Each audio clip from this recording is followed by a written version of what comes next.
Welcome into the Jon and Lebo show. John Sokoloff, joined as always by the No, man, the myth, the no. legend, and the man that fires weapons now, Alex Yeah. Lebowitz. We'll get into that in a little bit, but we have a lot to talk about today on this show. As we intro it up, we're going to talk about all the NFL stuff going on, the NBA trades and signings of two of the top five members of the 2003 NBA draft class, two of the top five picks. And then, obviously, we're going to preview Curb Your Enthusiasm being back and discuss our Twitter poll of the best secondary character. And I think it's safe to say that me and you are very happy as to who won that poll. But we'll get into that a little later. Alex, so I saw a video of you. I was going to ask how you are, but who really cares? I just want to say I saw a video of you Yep. firing a weapon, and we'll tweet this out of our show's Twitter account. But what was that all about? Do you got some some anger that you just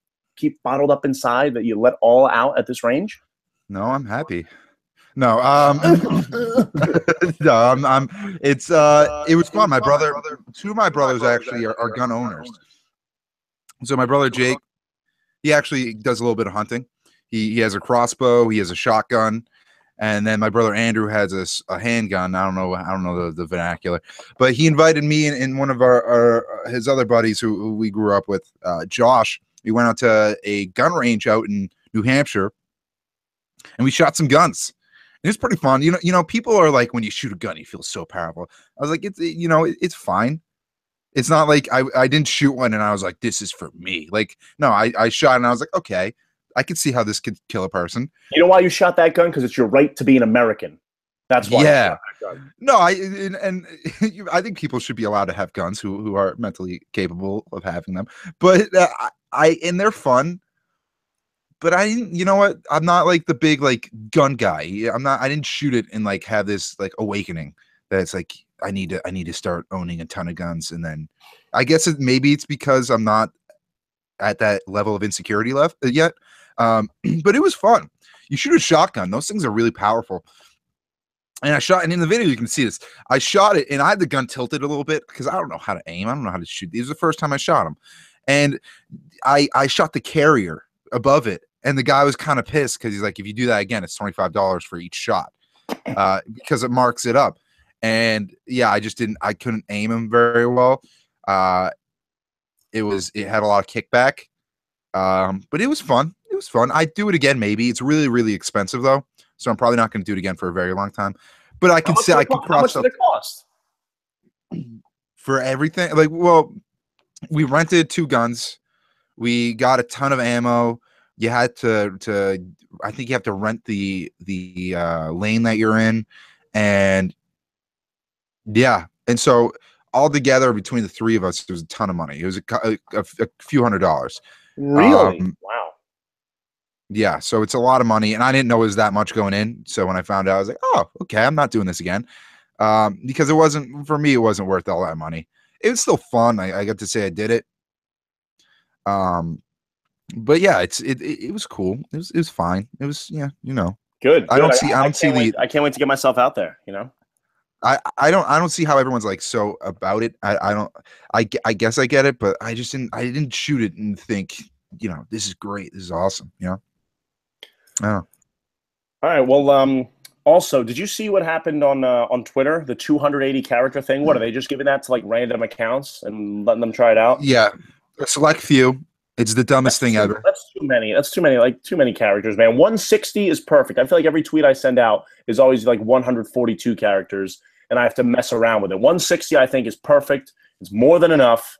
And yeah, I mean, 280. Like if it's like 200, like Twitter's supposed to be like quick, quick source of information. For us, very sophisticated people that don't like to read too much, we like to only have like a little bit on there. You know what I mean? Yeah, I think it's what separates it from the other platforms, and by that I mean Facebook.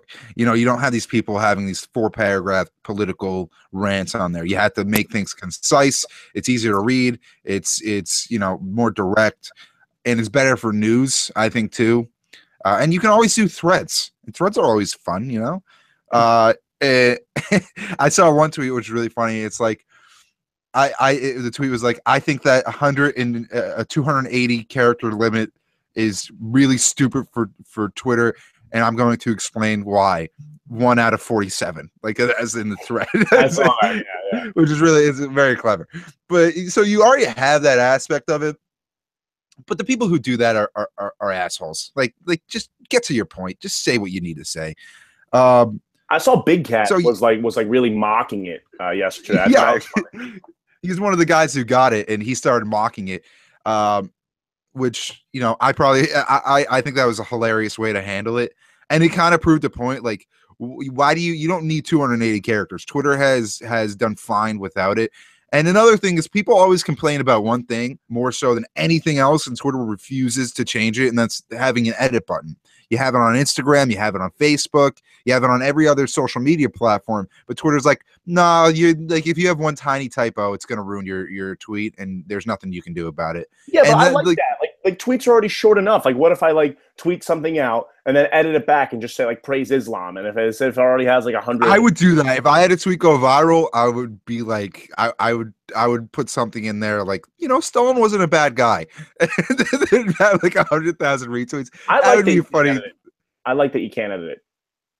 I don't. I think you should be able. Maybe not to an extreme amount. Like maybe have it go on a review or something. I don't know, so that people don't change the entire the content completely. Like just if there's a typo, you can change that typo, or there's a misuse of a word. Like I don't know, you can change it as long as it doesn't change the content. It just changes the grammar. That's what it should be for. And I don't know. I think that should be a priority over the 280 character limit. I think that's just dumb. Personally. Yeah, I agree. I agree with that. All right, you want to get into it? Let's do it. All right. So the NFL recently this week, Donald Trump tweeting out a lot of things pertaining to the NFL players with regards to standing for the national anthem, and this really took the NFL by storm. And there's a lot that goes with it. It's a very loaded topic, obviously, as you understand. I just want to get your thoughts and the biggest takeaway that you had from it this week. Yeah, a lot of people have been, you know, I completely understand what the NFL did. I understand what the players did. What happened to them was just they were disrespected by the president, as someone who's already hasn't been the best in regard to public relations, who's kind of blunt. Right. And I completely understand why people don't like him. And personally, I'm not a big fan of the guy either. So I get why they did it. I wouldn't kneel for the anthem, but I would respect those who use their First Amendment rights to do that. I think what we have here is just like a political argument in which both extremes are really stupid. I think you look at the people who are on the far right who are like, it's disrespecting the anthem, it's disrespecting the military. No, it's not. Like, you have to take into account the intent of what they're doing. They're not disrespecting the anthem. They're not disrespecting the military. It's a civil, peaceful protest, and that's what the First Amendment's about. Then you have people on the left who say if you stand on the far left, I'm not going to generalize, like people who are just extreme. If you stand, then you're standing for white supremacy. That's stupid too. You need and that doesn't accomplish anything. So you find when this kind of stuff happens, you get the stupid people on both sides coming out and just making this a blanket issue. And, you know, there's two sides to every issue like this.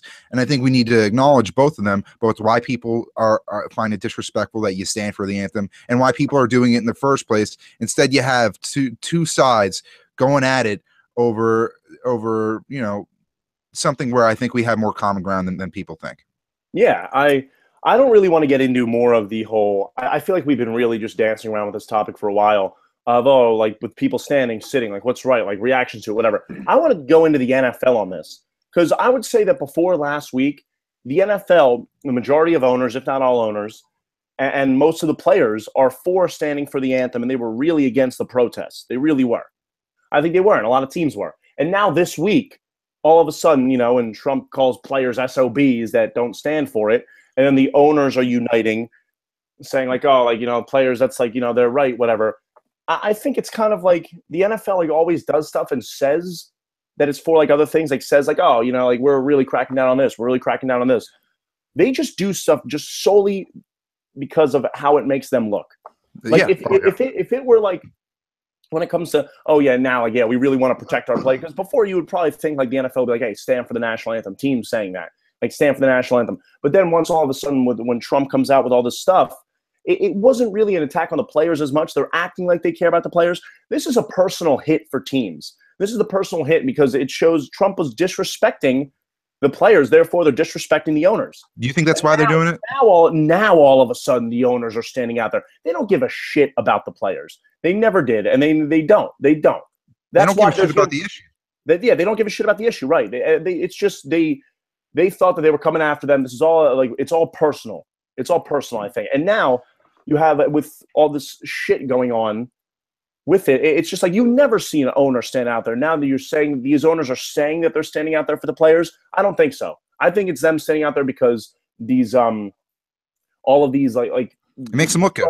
Yeah, it makes them look good, but they're feeling like Trump pushed them a little bit. Trump disrespected them, and this is more of a move like that as it is look at domestic violence stuff. Ray Rice gets suspended, whatever. Oh yeah, a horrible suspension. They don't care about that. They care about how it makes them look. That's all it is. I disagree to an extent. They don't care. They're doing this because it's a public relation issue. And I don't think they give a shit about their players. I don't think they give a shit about their players being disrespected. They've been the owners themselves have been disrespecting players throughout the history of the NFL with their suppression of the CTE information and all that stuff. And just players' rights in general, how they've taken advantage of them in the CBA.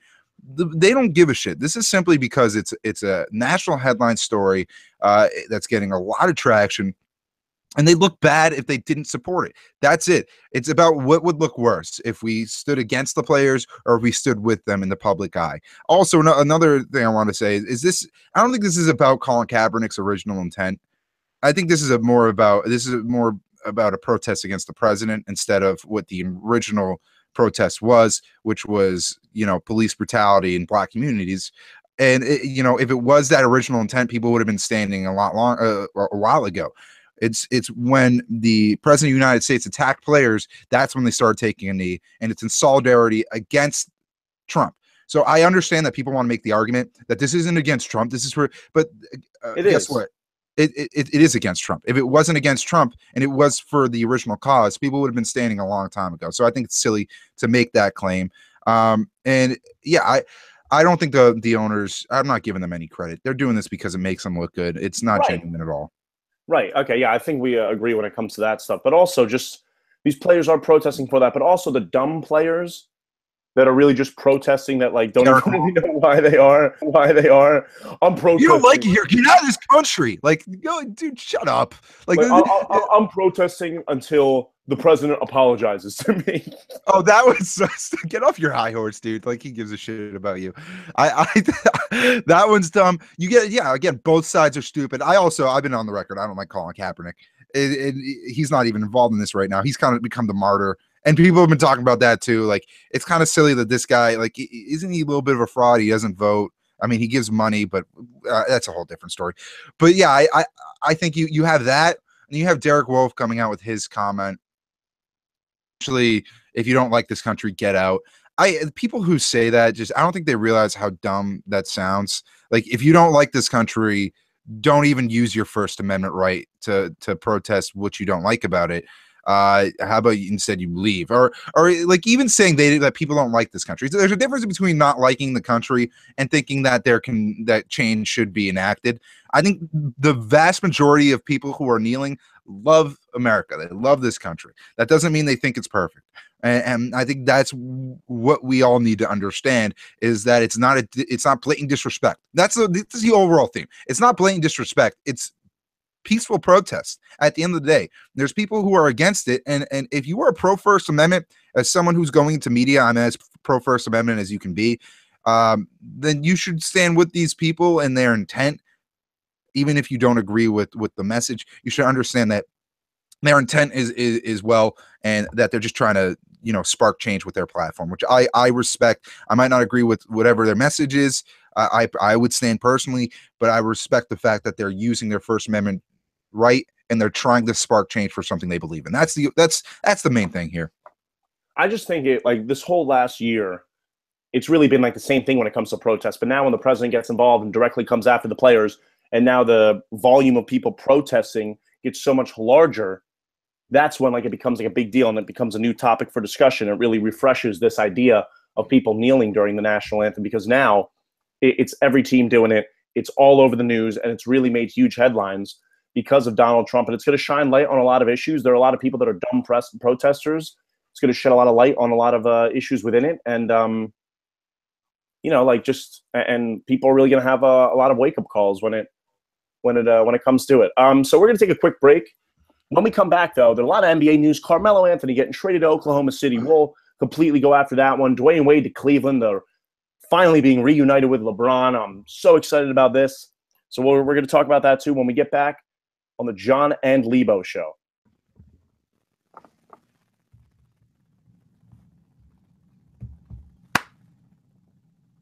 And we're back. Welcome to the Jon Lebo show. Alex Lebowitz here. And, we had a lot of civil discourse. I guess civil, is that the word? Maybe not so civil. Civil discourse in the NFL. We had a lot of moves. So let's get back to sports first of all. I'm glad that we're off of that. And just one last thought about all the stuff that we've seen. I personally hate it in the sense that, like, I hate that it's gotten to this point. I hate that we have that politics and sports is so ingrained in each other.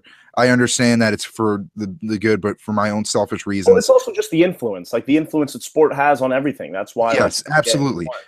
And sports is, it leads in regard to, civil rights. I think it's a leader. They were ahead of the curve. They always have been, I feel like. So I hate that. That's the one last point I want to make on that. But let's get back to the issue, because I do want to, although I brought it back up, I do want to stay away from that and get into, actual sports news that isn't political. And there were a couple of them. Let's first talk about Carmelo Anthony going to the Oklahoma City Thunder for Enes Kanter, Doug McDermott, and a 2018 second-round pick. John, what does this do for OKC, and does this Rockets in the West?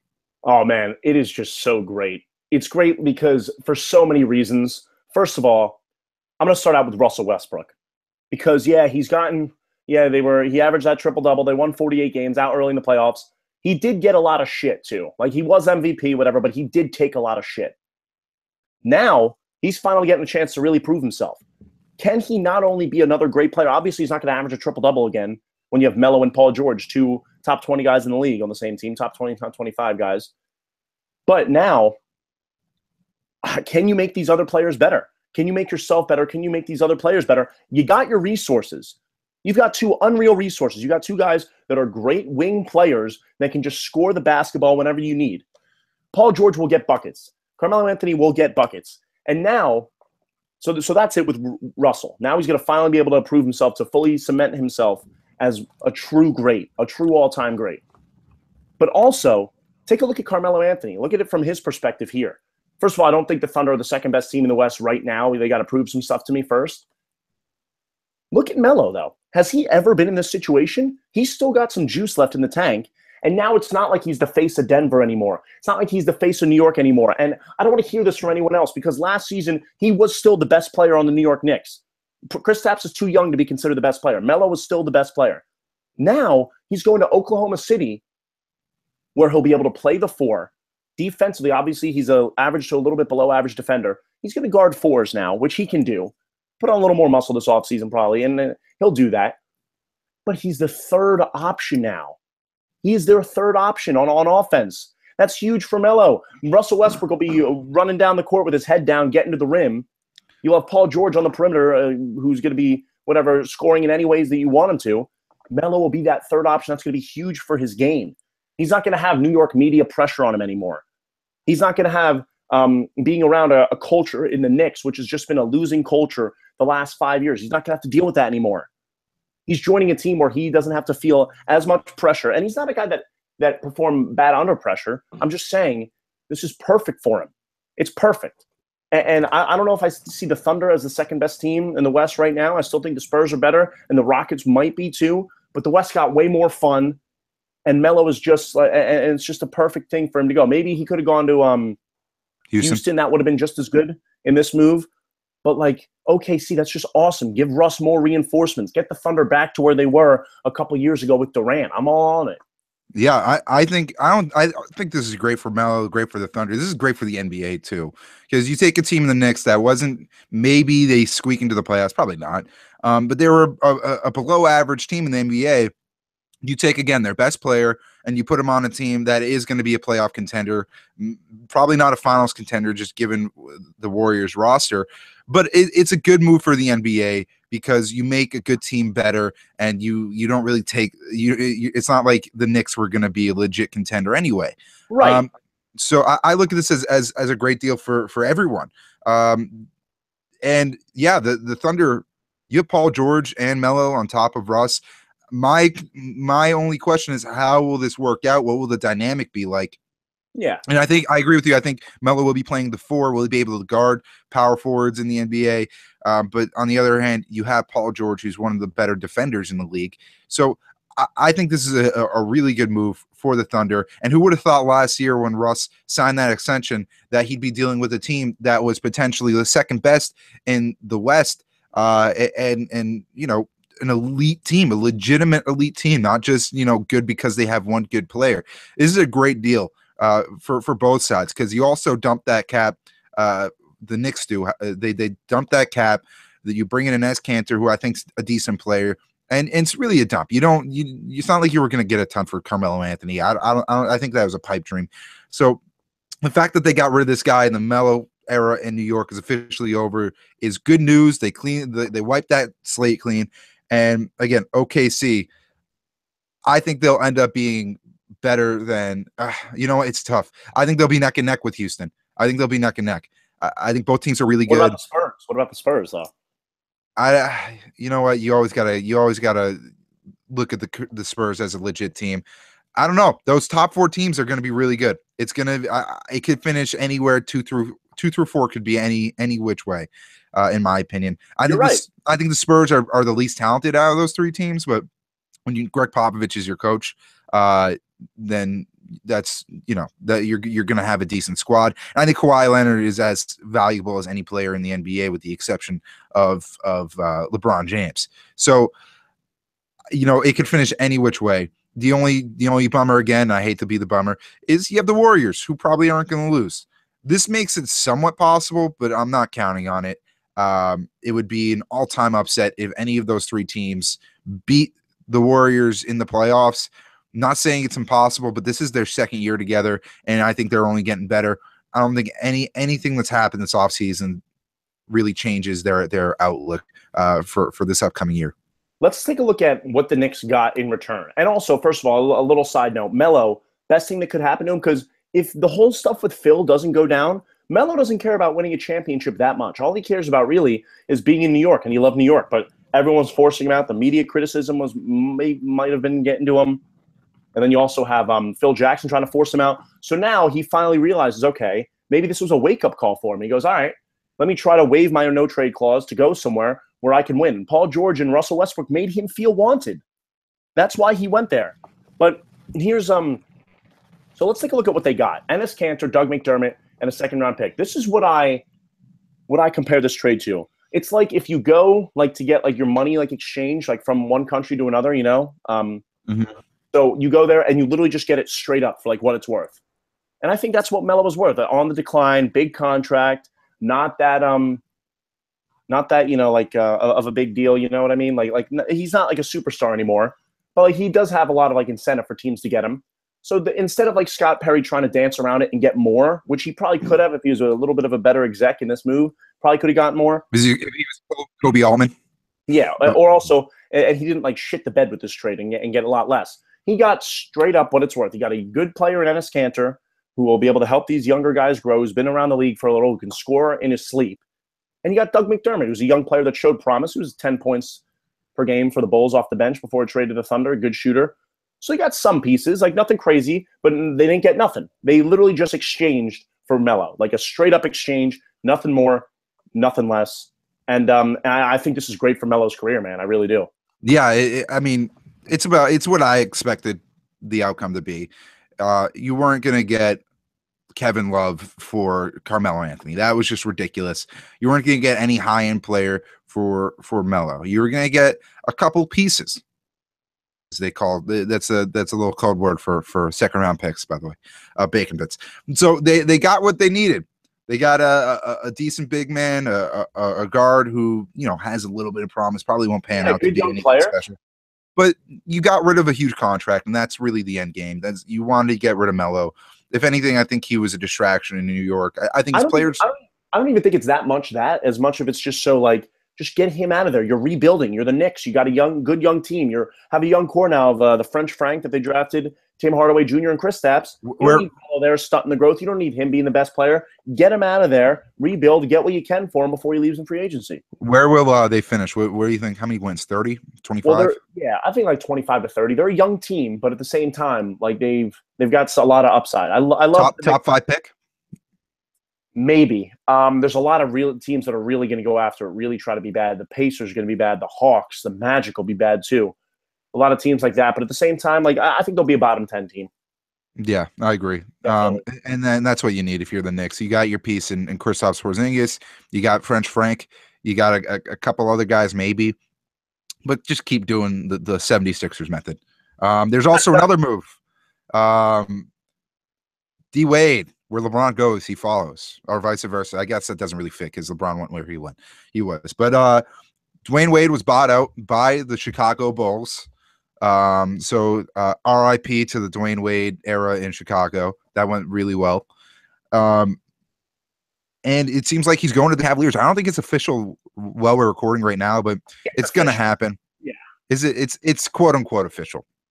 So right. Dwyane Wade to the Cavaliers. First of all, do you like this move for the Cavs, and where will he fit in, and how will that role change once Isaiah Thomas comes back? I think it's great. Question. I think first of all, just as like an NBA fan, and I'm speaking for all NBA fans, people wanted to see this reunion, man.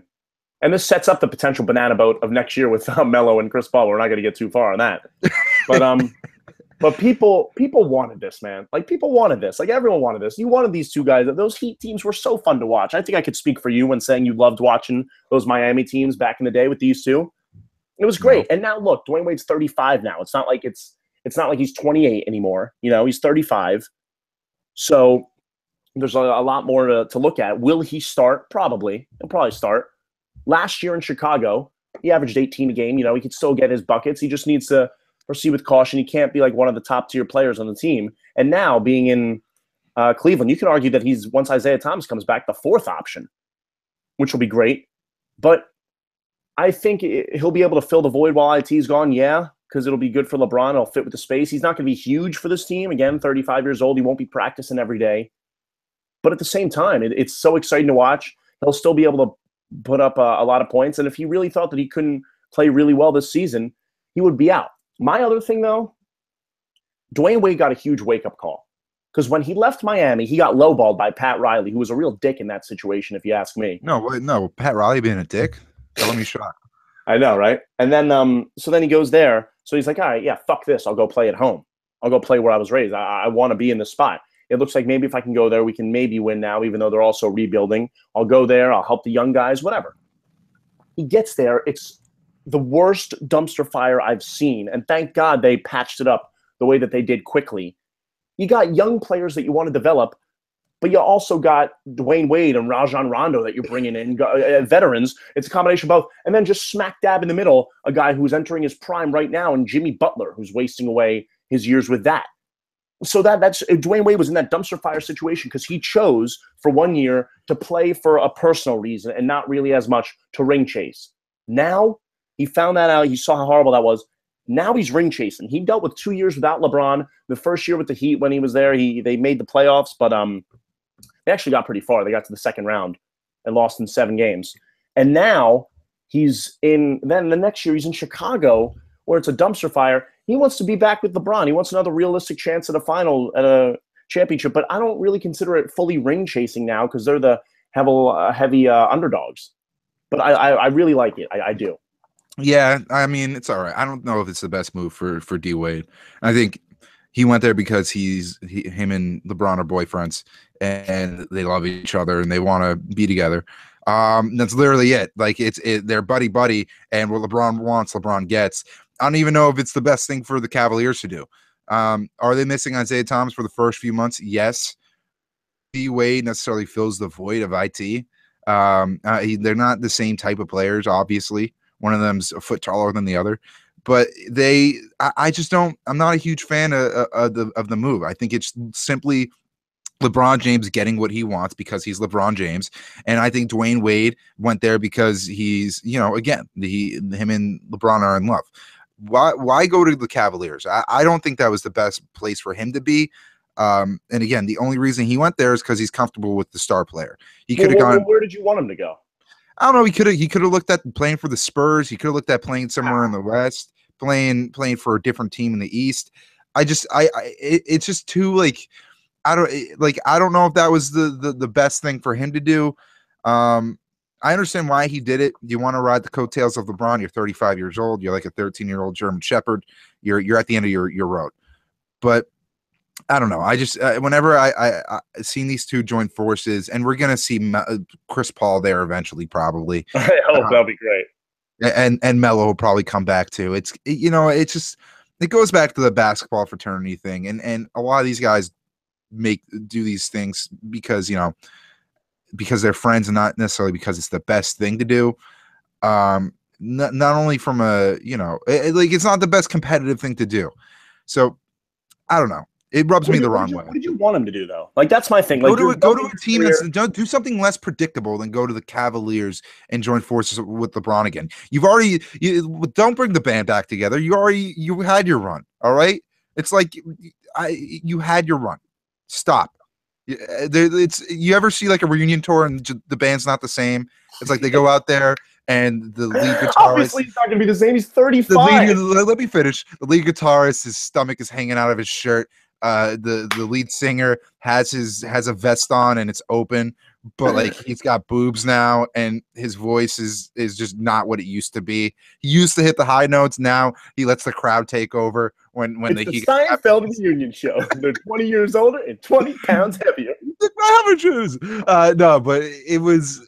It's not going to be the same. It's just Dwyane Wade's going to be hurt consistently. LeBron James is going to take 2 weeks off in the middle of the season. Isaiah Thomas will come back and be, the youthful part, and he's not even that young. It's just, you're just setting up for disappointment. The Cavaliers aren't going to win the NBA Finals. They might not even come out of the East. So it's a fine move. It's fine. I just think it's so forced, and the reason they did it isn't because he thought it was the best move. It's because he wanted to be back with LeBron. Well, it is the best move. Maybe the Spurs might be a little better, but this is the best move. Then if the Spurs are a little bit better, then that's a better move, right? I mean, I don't know if the Spurs are better than Cleveland. I don't know if they're that much better. I mean, with Kawhi they are, but who knows? Well, you put Dwyane Wade on that team. Are they better? Not that he's like this altering guy, but still, you said it. I'll tell you this, man. If D Wade's there, he might not even start in San Antonio, knowing Pop. Okay, he comes off the bench. Manu Ginobili was a six man, for a while. Come on, Manu and D Wade's a top 5 shooting guard of all time. Manu's got a crooked nose and is from Argentina. That's all you need to know there. I think it's a lot of fun move. I think it's a really fun move for the league. I wanted him to either go to Cleveland or to go to OKC, but the fact that he went to Cleveland, I think it's fun. I think it's fun for the league. I would love to see the banana boat all come together next year. All right, we'll see what happens there. It leaves a bad taste in my mouth personally, but we'll take a quick break. When we come back, we're discussing John. Yeah. Oh yeah. We got Curb Your Enthusiasm coming back this week. If you are not Jewish, you can tune out now. It's a great show. I recommend it.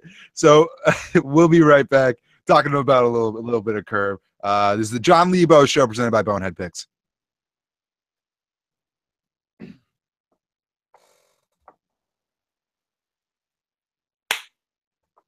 Welcome back into the Jon and Lebo Show. We covered a lot today so far. All the NFL news with the national anthem. Gave our thoughts on that. Talked a little NBA. Melo, D Wade, both changing teams. Now, Alex. Now it's the fun stuff. Curb Your Enthusiasm. Coming back this Sunday after a 6-year hiatus. I don't think a show's ever been off the air for 6 years and came back. But Curb obviously could do whatever the hell it wants, because whenever LD just feels like writing a new episode, He'll just do it, and HBO will go along with it because he makes so much goddamn money doing it. You want to get into the poll first, or you want to just talk about your overall excitement, what you expect? Because if you remember last time, they left off with Larry in Paris with Leon. So I can't wait to see how they look at that. Yeah, let's talk about the show first, then we'll get to the poll and why I disagree with it. I'm very excited. I'm very excited. I don't care if I end up disappointed. I'm excited for the thought of Curb Your Enthusiasm coming back. I think the commentary will be hilarious, especially given the time we're in. And, Larry David and Jerry Seinfeld have a specific thing that I don't think anyone else has ever touched. Ever. Just their comedic style. And I just miss that. I think it's hilarious. I think, the reason we came up with the poll we did, and we'll get that, which was favorite supporting character, is because there's so many great characters in the show. It's very well written, hilarious concepts, just really funny observational humor. But it's the characters, the supporting characters that make the show. From Leon to Marty Funkhauser, I love Wanda Sykes, Susie, Jeff, Richard Lewis. They're all hilarious. The fact that they're back together, the band's back, even Ted Danson, he's funny. I'm very excited. It's an amazing show. And when he ended it, it was 9 seasons in. How many shows have you seen go 9 seasons and then people are mad when it's over? Usually you get to that point and you're kind of sick of it. This show could go on forever. It's different with comedies, though. It's different with comedies. Like The Office, like all those shows, like Seinfeld, The Office, all those shows can go a lot longer. But when you look at if it's like The Sopranos or if it's like Breaking Bad, like those shows can't go 9 seasons. Like you're telling a story. Where this show is more just like you can watch any episode. But I can't. I just can't wait, man. Every character's great. It's gonna be hilarious. I have extremely high expectations. I want to take a look at the poll though. Let's do it. So we tweeted out our poll yesterday with Curb Your Enthusiasm coming back. Who's your favorite supporting character from the show? We had Marty Funkhauser, Leon Rosie O'Donnell, Leon Black, Black, Curb, but, Susie Green, and 11% for other answers. But Danny, someone left a DM. I don't recognize. I think it might be one of your friends. Who's Duberstein? Danny Duberstein. No, that's Leon. That's Leon. Yeah, that's Leon's character. Danny Duberstein. Remember that? Duberstein. Okay, yeah. That's right. Okay, yeah. Duberstein is good at 2 things: math and fucking. That was like my favorite rant. That's my favorite rant ever. But JB Smoove is one of the most underrated comedians out there too. Just a side note. Marty took the cake, 34%. Leon was 31. Susie 24. Very close poll. This was, and then 11% said the other. But yeah, Marty took. Who did you have? Did you agree with it? Did you see my tweet yesterday? I tweeted, if I'm half the man that Marty Funkhauser is when I reach his age, I will be. I've lived a great life. Shalom, Larry. I love Marty. Shalom. If you were my best friend, I'd knock you out. He's not my best friend. That's one of the funniest things. But okay, I'm sorry. We got to stop doing that because it's not good radio. I had Leon. I think Leon's the funniest guy. Just the words he uses, the way he speaks, like that's not my chocolate. He's the funniest character on the show, in my opinion, because there's no one else like him. Marty Funkhauser is great, but I think a lot of the reason he's great is because of the way Larry David reacts to him. I think the dynamic is hilarious between those two, and I love Marty Funkhauser as well. Fun fact: Marty Funkhauser, played by Bob Epstein. Bob Einstein. Yeah. You know who's Bob Einstein's brother is? Oh, I know, but I'll let you say it. Albert Brooks. So Albert Brooks' real name is Albert Einstein. Fun fact for you, and he was born after. The thing is, though, like I tell people that, like around here, and I get really excited when I say it. No one knows who the fuck Albert Brooks is anymore. Okay, and those people you should cut off completely and stop hanging out with. Yeah. I'm sorry, I just can't see you anymore. Yeah, you don't know Albert Brooks? All right, it's nice knowing you. Yeah, no, Albert Brooks is hilarious. He's great in This Is 40. My favorite line in that movie that Leslie Mann's like, you use the Jew card way too much. And he's like, you can never overuse the Jew card. The Jew card works every time. It's so he's hilarious. But Marty Funkhauser, great character. I'd say he's definitely number 2 or 1. I'd say he's 1A. Leon Black is 1, Marty Funkhouse is 1A, Susie, and I'd say that's the order. Leon, Marty, Susie, they're all hilarious, and there's really no wrong answer. But I just think Leon is so original on that show, and he adds just a hilarious perspective, and just, there's a bunch of older Jews on that show. There's no Leon Blacks on that show, and he's so funny. I have Leon. I respect your opinion, but I disagree. But I could see how one might think of it that way. Yeah, and Susie is the third. I expected her to be third. Her rants at Larry are hilarious. Yeah. She's one of the best people at using curse words on television, in my opinion. So great show. I'm very excited. Another character I like that was left off just because she's not on the show all that often is Wanda Sykes. I think she's great in the episodes that she is in. Crazy Eye Killer. We should do another one where it's like characters who are only on like one episode. Crazy Eye Killer would be my winner. Remember Crazy Eye Killer? Yeah, of course. That was the guy from Dodgeball. Yeah, and Larry David, it helps him out with a like change it. It's hilarious. You change that word to bitch because you use bitch twice. Change that to something. It was hilarious. But anyway, Curb Your Enthusiasm back Sunday night. There's a lot of good comedy on right now. South Park, it's Wednesday, so tonight there's a new episode. I can't wait. South Park has been good this season for those of you who are fans. I don't think you're that into South Park. Never got fully into it. Yeah. Yeah, it's a shame. It's a damn shame. But yeah, there's a lot of great shows, and I'm excited for Curb to come back. I am too, man. I think that's going to do it for us here for the Jon and Lebo show this week. New episodes today.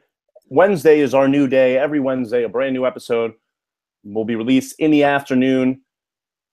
And we're going to see you next time. We're presented by Bonehead Picks, and follow us on Twitter at Jon and Lebo Show. I'm at J_Sokolov. If you want to say your Twitter handle, because I don't feel like saying it.